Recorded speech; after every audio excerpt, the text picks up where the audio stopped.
This Trump, Russia, Ukraine situation, it's crazy. And while this may feel like just another run-of-the-mill Monday to you, it may actually be one of the most consequential days in recent memory. Because you've got NATO and Ukraine meeting with Trump at the White House to discuss Russia's war, and even that is a fairly impromptu gathering that was hastily thrown together following Trump's controversial meeting with Putin in Alaska on Friday. And while initially today's meeting was supposed to be just Trump and Zelensky, you had European leaders not wanting to risk a repeat of what happened last time, right when J.D. Vance decided that Zelensky wasn't grateful enough and he threw the whole thing off the rails. So this was already a big deal, made all that much bigger thanks to the leaders of Germany, France, the UK, Italy, and Finland all deciding they needed to be there, as well as the General Secretary of NATO and the European Commission President. And this is a key thing, is that the leaders in attendance have a wide range of political views. Right on one end of the spectrum, you have UK Prime Minister Keir Starmer, who's from the left-leaning Labour Party, and then on the other end, there's Italian Prime Minister Giorgia Meloni, who's ideologically similar to Trump on many issues. And there's a lot at stake here, as Russia kindly reminded everyone by launching strikes on Ukraine this morning that killed at least 10. An attack that Zelensky responded to by saying this was a demonstrative and cynical Russian strike. They are aware that a meeting is taking place today in Washington that will address the end of the war. Though to be fair there, Ukraine launched their own strikes into Russia when Putin was in Alaska. That said, as far as the meeting, as far as the negotiations, one of the big questions is, well, what exactly is on the bargaining table? And well, based on Trump's meeting with Putin on Friday, a lot. And so notably here, Trump and Putin emerged from this meeting earlier than expected and without a formal deal. The two then holding a super awkward press conference where Trump seemed intensely mopey and defeated. And then, shortly after, Trump made the surprise announcement that he was dropping his demand that Russia and Ukraine reach a ceasefire, saying the two countries should start negotiating a peace deal instead, and telling Zelensky that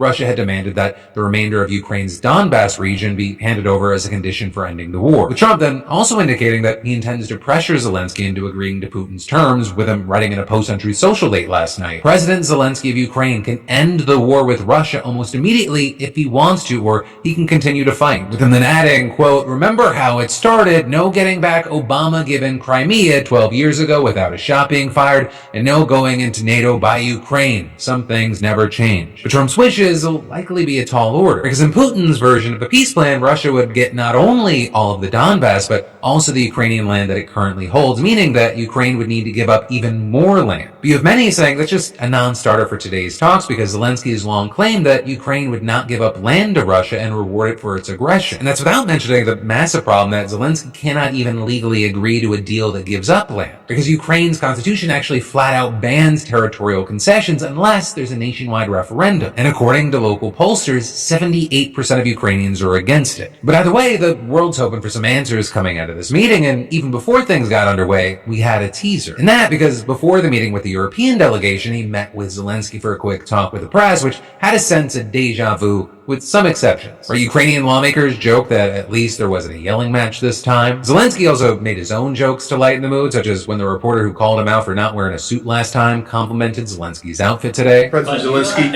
in the same suit. I changed you. The thing's then getting more serious with questions like whether Ukraine would hold elections after a peace deal, and you had Zelensky assuring that it would happen as long as there were good security guarantees. Right, and that was a central theme to these questions. What exactly does Ukraine want as guarantees, and what would Trump be willing to give? And Trump, for his part, was vague on the matter when asked multiple times. Like, for example, when directly asked if those guarantees would involve U.S. troops, Trump said, "We'll let you know that maybe later today. We're meeting with 7 great leaders of great countries also, and we'll be talking about that. They'll all be involved, but there'll be a lot of help. When it comes to security, there's going to be a lot of help." With Trump then going on to say that Europe would be the first line of defense since they're local, but that the U.S. would, quote, be involved. And when Zelensky was asked what type of guarantees would be needed to form a peace deal, his response was everything. Now, with all of that, one big thing that's been discussed a lot since Putin met with Trump in Alaska is the possibility of an Article 5-like pact for Ukraine. Because NATO's Article 5 is the meat of the alliance, and it states that an attack on one nation is treated as an attack on all of them. And Ukraine, obviously they want those protections. protections, but Russia has made it very, very clear that it will not accept Ukraine joining NATO, except maybe not. Or because yesterday, White House Special Envoy Steve Witkoff claimed that Russia was open to the U.S. and its allies offering Article 5-like protections to Ukraine. So it sounds almost essentially like joining NATO, and right now, as of recording, it's unclear what exactly that means. And in this meeting, you had Zelensky and Trump largely dodging responding to questions about it. Instead, they said that they would talk about it behind closed doors with the other European leaders. But the meeting did reveal something, and that is Trump is very much pushing for a trilateral meeting with Russia and Ukraine. If everything works out well today, we'll have a trilat. And I think there will be a reasonable chance of ending the war when we do that. And it appeared that Zelensky was excited for that, which makes sense as his country has said that there cannot be a peace deal without Ukraine at the table. And then with all this, because it's one of those days, as I was getting ready to wrap up today's show, you had Trump, Zelensky, and the European leaders all coming out to quickly speak to the press. And it was a bit of, I think the technical term is circle jerk, with everyone thanking everyone else for being there, but also there was some consistent messaging. Right? One honorable mention was the push to have Ukrainian children return to their homes. Thousands have been displaced and some forcibly removed to Russia, and they weren't the only ones worried about the kids. Multiple times today you had Zelensky praising First Lady Melania Trump for a letter that she sent to Putin asking for him to end the war in order to protect the children, which is something that the president of the European Commission echoed when she spoke. And then in addition to that, there were three big demands that almost everyone made. First off, security guarantees. At least in broad strokes, it seems just about every European leader and maybe even Trump are open to Article 5-like protections for Ukraine. Though there, I'm sure the devil will be in the details. Then the next major thing was a ceasefire during any peace talks. And with that, you saw things like the German Chancellor, when he was speaking, he mentioned that there will be a lot of complicated negotiations coming up, but that... To be honest, we all would like to see a ceasefire, the latest from the next meeting on. I can't imagine that the next meeting would take place without a ceasefire.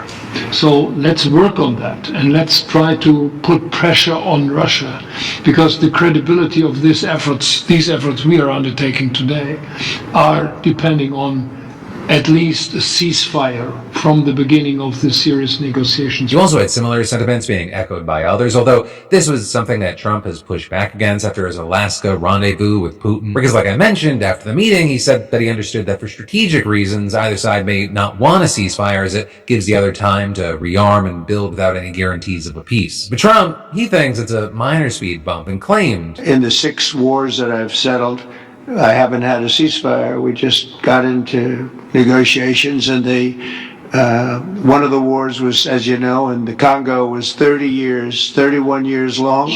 Another one that we settled last week with 2 great countries was 35 years going on, and we had no ceasefires. So pretty much he was giving himself a backdoor to continue peace talks if a ceasefire never materializes. And then the last major thing that everyone brought up was the need for trilateral talks. And really, the entire press conference was possibly a win for Trump because he was widely praised by those at the table for jump-starting negotiations with Russia, even if it was extremely controversial to do so in the way that he did. But either way, that's where we are with these things for right now, especially because as I'm recording, the leaders are behind closed doors. Right, and then once that's done, Trump said that everyone will go home and he'll have a phone call with Putin. And then generally hopes that the ball will get rolling pretty fast here and said, in a certain period of time, not very far from now, a week or 2 weeks, we're going to know whether or not we're going to solve this, or is this horrible fighting going to continue. And so we're going to have to wait to see how that plays out. But we also need to focus on a very important topic that was reportedly discussed during Trump and Putin's meeting, and that is U.S. elections. And I say reportedly because afterwards you had Trump doing an exclusive interview on Fox with Sean Hannity where he said this. Vladimir Putin said something,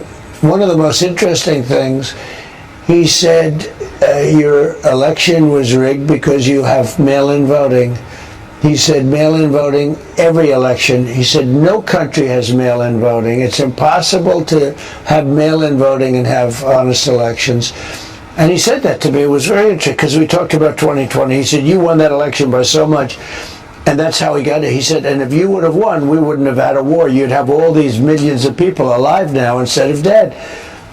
And he said, and you lost it because of mail-in voting. It was a rigged election. With Trump then going on to claim with no evidence that some people get between 5 and 7 ballots and dadding. Vladimir Putin, smart guy, said you can't have an honest election with mail-in voting. And he said there's not a country in the world that uses it now. So, a lot to unpack here. First of all, it feels like it should go without saying that Trump has still provided zero actual evidence for his claims of fraud in the 2020 elections, and studies have shown that mail-in voting fraud is rare because there are indeed safeguards in place. Hell, even Trump himself literally embraced it during the 2024 election, encouraging his voters to cast their ballots by mail, a move that very likely helped him win, with an official government report by the U.S. Election Assistance Commission finding that mail-in ballots accounted for a third of all ballots cast in the 2024 election. And although certainly less than the 43% that they were in the 2020 election, it's still well above pre-pandemic levels. So if Putin really did say, as Trump claimed, that the 2020 election was rigged because it had mail-in voting and that it's impossible to have mail-in voting and have honest elections, then by that logic, Trump's 2024 election would also be illegitimate. But then also, to that point, it would be absolutely fucking wild to be taking advice about democratic elections from Vladimir Putin, a man who has collectively served as the president of his country for around 20 of the last 25 years, a man who himself has won multiple elections that observers have said were marred by fraud, coercion, intimidation, suppression, and plenty of other non-democratic actions. With the U.S. State Department under Biden also finding that Putin's 2024 election was neither free nor fair, saying that it occurred in an environment of intense political repression that has marginalized or completely silenced all independent voices. But then even beyond all that, it's impossible right now to verify what exactly Putin said to Trump here because we don't have any footage or transcripts from that part of the meeting. Well, it's definitely possible it happened. This is all stuff that Trump is claiming that Putin said, and there's no way to know if he actually said these things or if Trump is, let's call it, embellishing. And this is, you have experts noting that it would be kind of nuts if Putin really did say some of the things that Trump attributed to him. For example, Fiona Hill, a former top Trump advisor, explaining. And President Trump asserted in his Fox News interview that there are no countries in the world that allow mail-in voting. Well, Russia allows mail-in voting. And if everybody wants to go out and look, they can look for themselves. In 2020, President Vladimir Putin signed into law Russians being able to vote by mail and also on the internet.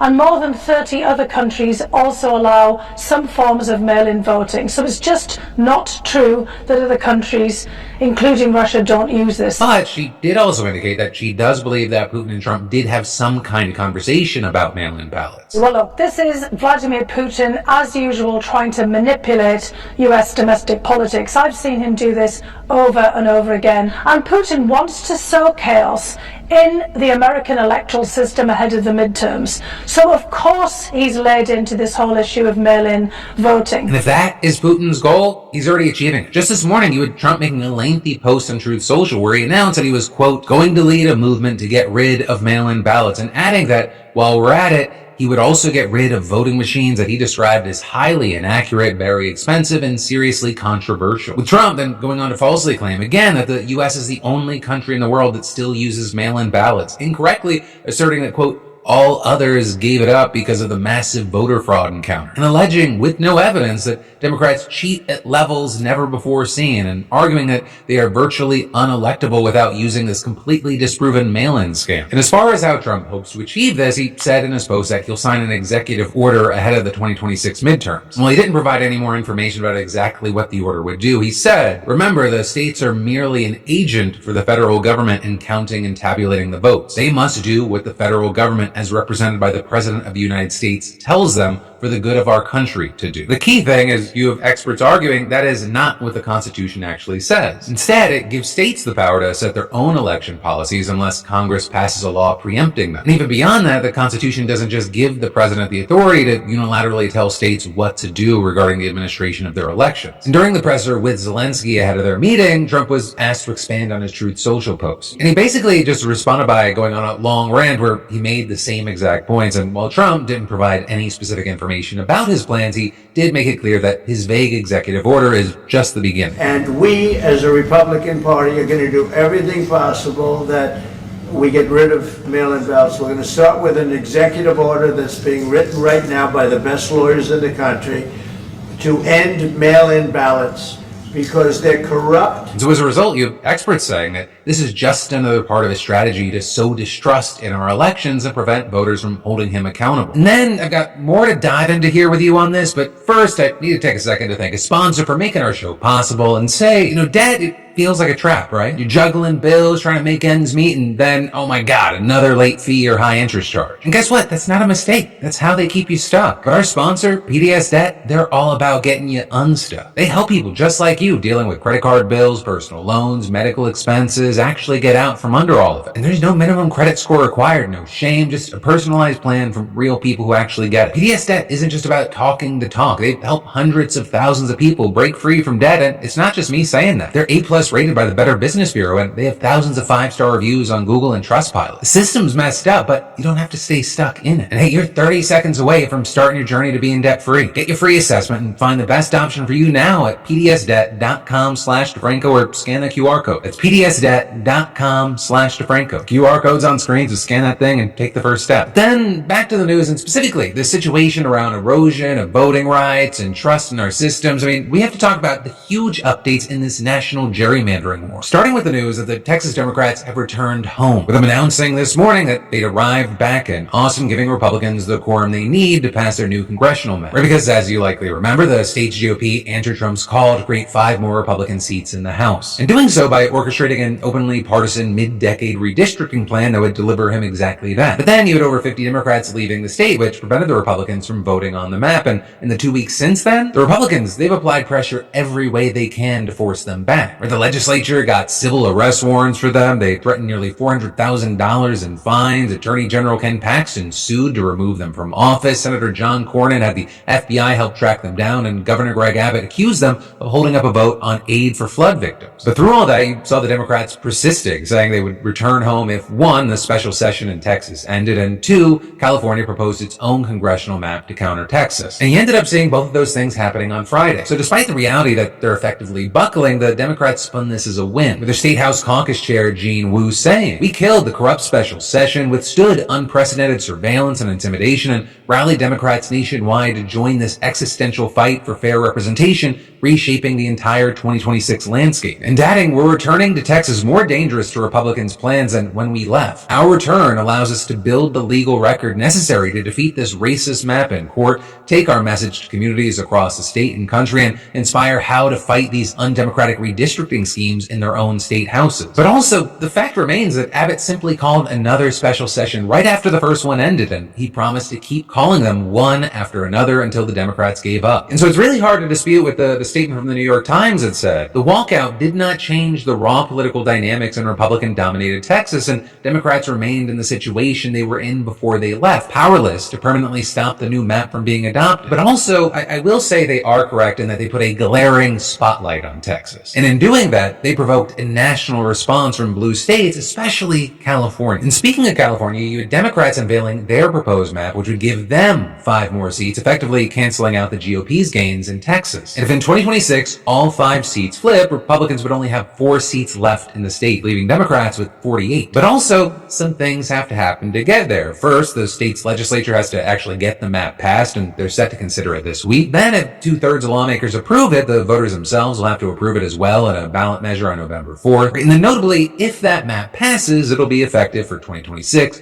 2028, and 2030, at which point California would go back to letting its independent redistricting commission draw its maps. But also, even if California's plan works, that still might not be enough to stop Republicans. Right? And that because more states, including Florida, Indiana, Missouri, and Ohio, are reportedly considering their own redistricting plans as well. And so then New York and Illinois, they've suggested they might follow California's lead, but there it's doubtful whether Illinois can actually squeeze out any more seats, and New York, they won't be able to do it in time for 2026. And all of this is you have both sides claiming they're just reacting to the other. With Democrats here, of course, responding to what was started in Texas, and Republicans countering that Texas itself was actually responding to already gerrymandered blue states. Right? And their argument is that if you look at the gap between how many voters each party has and how many representatives they have, California is way more gerrymandered than Texas. Or the blue state has a 20-point gap, while the red one is only 8 points. But as many, including experts, have pointed out, there are a few problems with this line of argument. First of all, just comparing those two numbers, it doesn't tell you whether there was actually gerrymandering. Because other factors could explain the disparity. Things like, for example, Republican voters are more spread out across California, living in disconnected rural areas or tiny red pockets within blue bubbles. And so when a nonpartisan commission, which California has but Texas does not, sets out to draw a fair map, it's much harder to do. And for this decade's map in particular, there were many tight races, but Democrats happened to win most of them. I mean, there were 7 candidates who won just 51% of the combined vote in their districts, but they ended up grabbing 100% of the seats because we have a winner-takes-all system. And then also, if you use other shorthand metrics of gerrymandering, Texas actually ranks above California. So for example, if you look at the gap between the average vote shares across all districts and the vote share in the median district, Texas is one of the worst states in the country. Right? And with that, the Princeton Gerrymandering Project, which simulates thousands of potential maps and grades each state based on several criteria, they gave California a B and Texas an F. And then also, if you zoom out to the country as a whole, it's generally recognized that over the past 15 years, it's Republicans that have gerrymandered more successfully than Democrats. With, for example, the Brennan Center concluding that Republicans enjoyed a 16-seat advantage this decade purely thanks to gerrymandering. In fact, the movement to create many of these nonpartisan redistricting commissions came in response to the Republicans' aggressive gerrymandering after the 2010 census. But now, with those very commissions backfiring on Democrats by making things fair and tying their hands in the fight against Trump,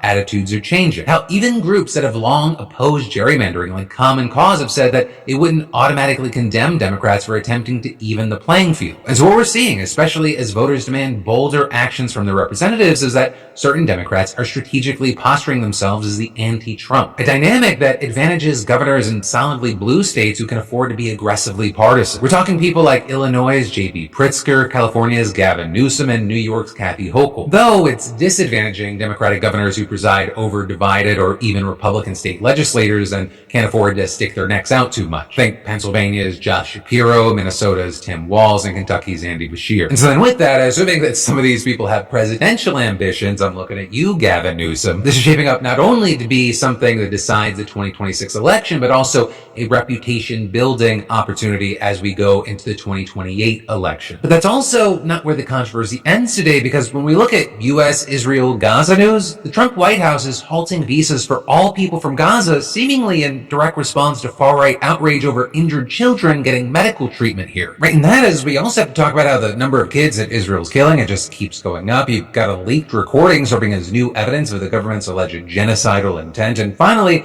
the mass protests calling for the war to end. Right, but starting with the U.S., what you need to know is that various charities have been organizing medical flights here for children from Gaza for well over a year now. And while it's not clear exactly how many have already come, what we do know is, according to the State Department's own statistics, almost 4,000 B1 and B2 visas have been issued this year alone for individuals with Palestinian Authority travel documents. Or with those both being non-immigrant visitor visas and the B2 being the one that covers medical treatment. And a few weeks ago, an Ohio-based nonprofit by the name Heal Palestine began organizing what it called the largest single medical evacuation of injured children from Gaza to the U.S. A campaign which unfortunately drew the attention of Laura Loomer, a woman who's been described by some as a real-life version of a caricature of how you would describe a hateful far-right extremist and hardcore Islamophobe. And that is, she's also a woman who seems to have a shocking amount of influence over the Trump administration, where they're playing off her discovery of this completely unconcealed information as an exclusive scoop, sharing videos posted by Heal Palestine showing injured children arriving in the country and accusing the group of importing Gazans into the country. Right, and that is also claiming without evidence that the nonprofit's work was connected to Hamas and calling it a national security threat. And with that, she also alleged that someone at the State Department must be working with what she called Hamas-aligned NGOs, saying, "The State Department has an obligation to tell us all who is responsible for allowing dangerous Gazans into our country, and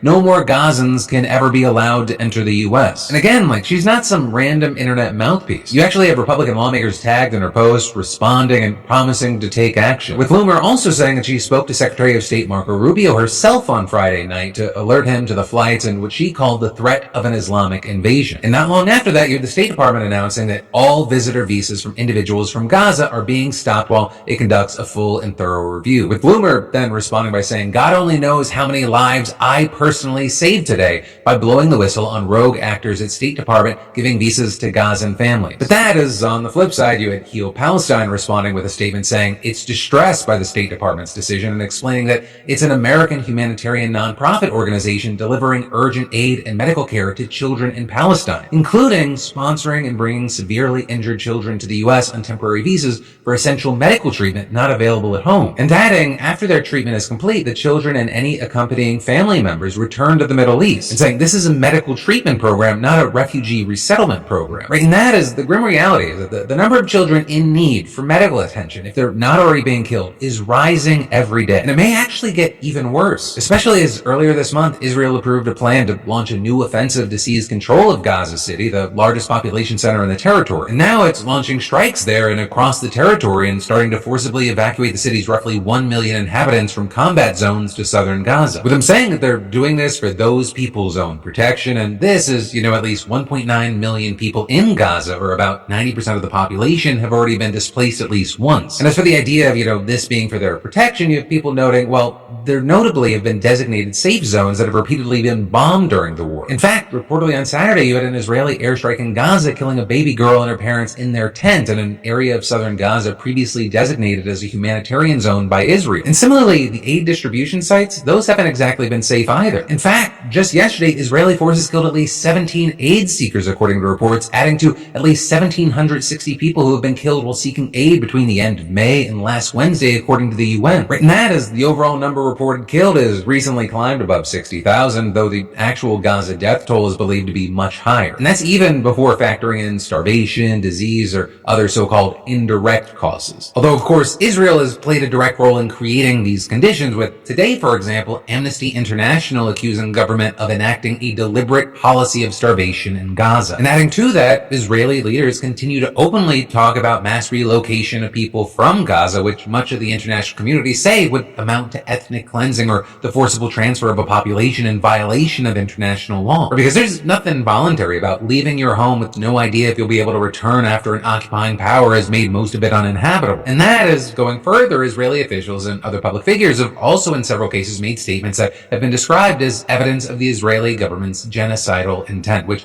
actually brings us to that leaked recording that I mentioned at the beginning. Israel's Channel 12 TV station, they released shocking audio of the guy who served as the IDF's military intelligence directorate for the first 6 months of Israel's assault on Gaza. And you had him specifically saying that he believed that 50 Palestinians must die for every person killed that day, and it does not matter now if they are children. He also said that the death toll in Gaza, which he put at more than 50,000, was necessary as a message to future generations of Palestinians, and then finally adding, they need a Nakba every now and then to feel the price. Or with him referring there to the brutal and violent mass expulsion of more than 700,000 Palestinians from their homes and lands after the creation of Israel in 1948. But notably, even with all that, this guy's comments, they reportedly didn't make headlines in most mainstream Israeli outlets, which instead focused on comments that he made criticizing Netanyahu or the government, which ends up just highlighting how different the war is perceived and talked about inside of Israel compared to a lot of other places. And there's often, a lot of discussion about, well, what is the opinion outside of Israel and inside of Israel, and then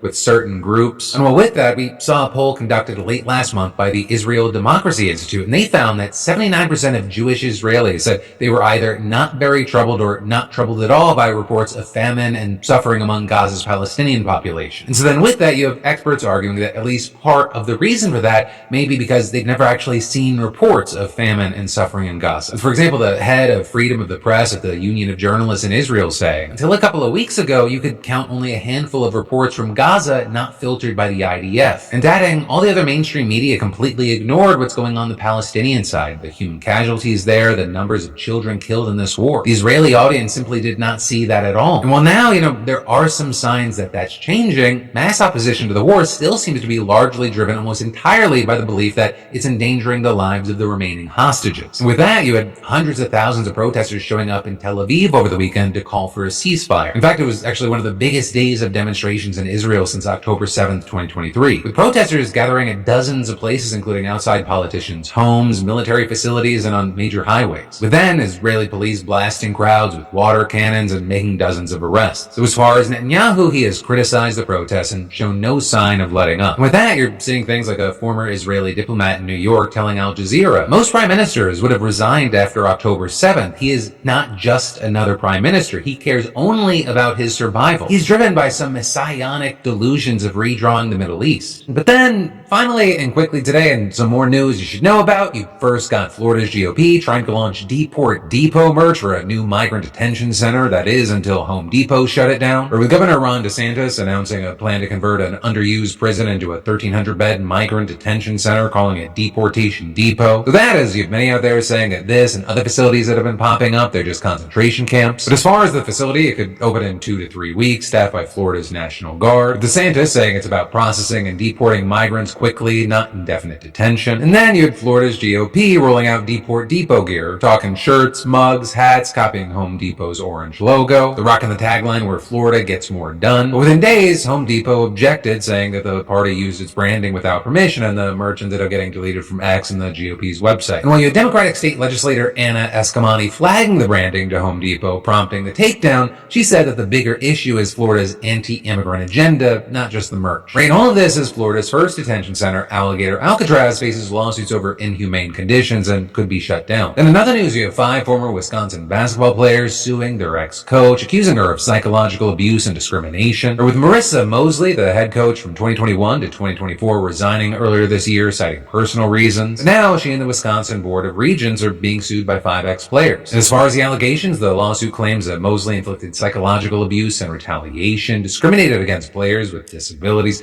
threatened scholarship and playing time to control players' personal lives. Players said that Mosley interfered with their mental health treatment, even forcing herself into therapy sessions. One plaintiff, Tessa Towers, says that she was threatened with removal from the team if she spoke about suicidal thoughts in therapy, and she was reportedly put on 11 new medications in 1 year after disclosing ADHD. And this is you had teammates saying that Mosley bullied players while ignoring their escalating crises, and the university was accused of turning a blind eye and even coercing players to release medical records to stay on the team. And in other news, you have some people, including some NFL fans, losing their minds because the Minnesota Vikings added 2 male cheerleaders. Or with the Vikings announcing Blaze and Louie joining the squad, with the backlash then growing since then and exploding during the preseason game against the Patriots. With angry people posting things like, "I need a new team, just stop, and nobody wants to watch this." With some going further, using slurs, including ex-NFL player Antonio Brown, some suggesting throwing objects at them. Some fans even threatened to cancel season tickets, though the Vikings denied any cancellations. Though this also, as you had people pointing out, that male cheerleaders are in fact not new. About 1/3 of NFL teams already have them. You also had the Vikings releasing a statement defending the squad, saying that everyone went through the same rigorous audition process and are ambassadors for the team. And that is Blaze and Louie themselves clapped back online, joking, "Wait, did someone say our name?" and posting TikToks mocking the outrage. Within their comment sections getting filled with supportive fans hyping them up. But depending on where you go, very, very different reactions. And then the final bit of news is that former FBI Director James Comey just said that Taylor Swift might be the key to defeating Donald Trump. Because in a new Substack video, Comey revealed that he is a massive Swiftie, praising her music and character, with him then using Swift as a political example, saying the Democrats should stand up to Trump without adopting his cruelty, saying, quote, "Nobody should have that power over us. Thank you, Taylor Swift. Keep the faith." And he contrasted Trump mocking Swift online with her living her best life, making great music, and not giving jerks power. But with that, Comey got mocked online, especially from the right, for turning Swift fandom into a political point. Though he framed it as a strategy, saying, "Fight bullies without becoming them." And that is, you have experts noting that Democrats have been struggling to find an anti-Trump strategy. Right? Pete Buttigieg recently said that Dems are too attached to a status quo that's failing us. Cory Booker warned that the party is rolling over for Trump, while others like Newsom push for a more aggressive fight. Though honestly, it feels like Comey is telling people to shake it off in the midst of a street fight. And it appears that there is a reason that many Democrats, while they may have issues with Gavin Newsom,